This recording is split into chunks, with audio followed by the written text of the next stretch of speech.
안녕하십니까. 법무법인 정의의 선임 변호사 김인건 변호사입니다. 오늘은 증여세와 상속세에 대해서 한번 저희가 준비를 했습니다. 조금 예민할 수도 있는 문제인데 우리의 삶이랑 굉장히 밀접하게 관련이 되어 있기 때문에 증여는 무엇이고 상속은 무엇이고 이런 문제를 대법원 판결과 함께 우리가 준비를 했으니까 많은 관심 부탁드리겠습니다. 우선 우리가 이제 증여세가 무엇이냐, 상속세가 무엇이냐 이 부분에 대해서 설명을 드리겠습니다. 증여세란 내가 다른 사람으로부터 무상으로 취득한 것에 대해서 이제 과세 대상으로 삼아서 부과하는 조세를 말합니다. 쉽게 말하면 이제 누구한테 공짜로 돈을 받거나 물건을 받거나 이런 때 부과하는 조세인데요. 그런데 단순히 공짜로 받을 때만 증여세를 부과하는 것은 아닙니다. 내가 누구한테 매매, 그러니까 물건을 사고 파는 형식으로 물건을 살 수가 있습니다. 하지만 누가 봐도 이 10,000원짜리가 아니라 10만 원짜리인데 10,000원에 샀으면 과세관청에서는 증여로 보고 증여세를 부과하게 됩니다. 그러니까 이 부분에 대해서는 항상 여러분들이 어떤 게 증여인지 좀 생각을 하시는 것이 좋습니다. 상속이라는 것은 뭐 다들 아시고 계시겠죠? 어떤 분이 돌아가셨을 때 돌아가신 분을 피상속인이라고 하는데요. 상속인, 그러니까 뭐 자식이 될 수도 있고요. 배우자가 될 수도 있고요. 그런 분들이 취득한 재산에 대해서 부과하는 과세를 말합니다.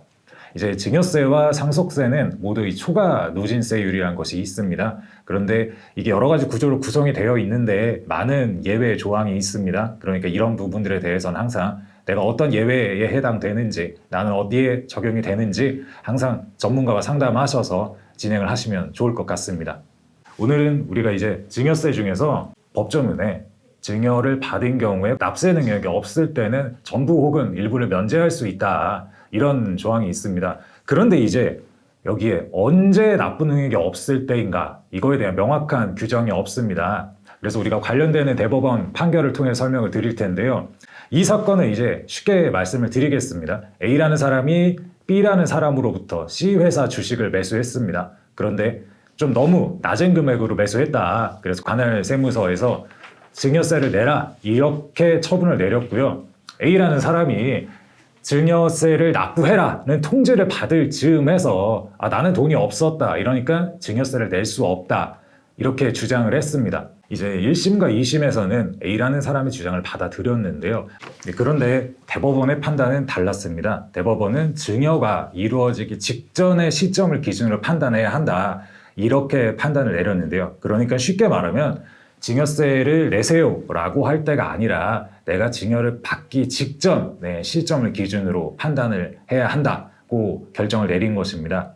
우리가 어떻게 생각을 하면 조금 부당하다고 생각을 하실 수 있을 거예요. 왜냐하면 내가 지금 돈이 없는데 어떻게 증여세를 내냐 이렇게 주장을 할 수도 있고 생각을 하실 수도 있는데요.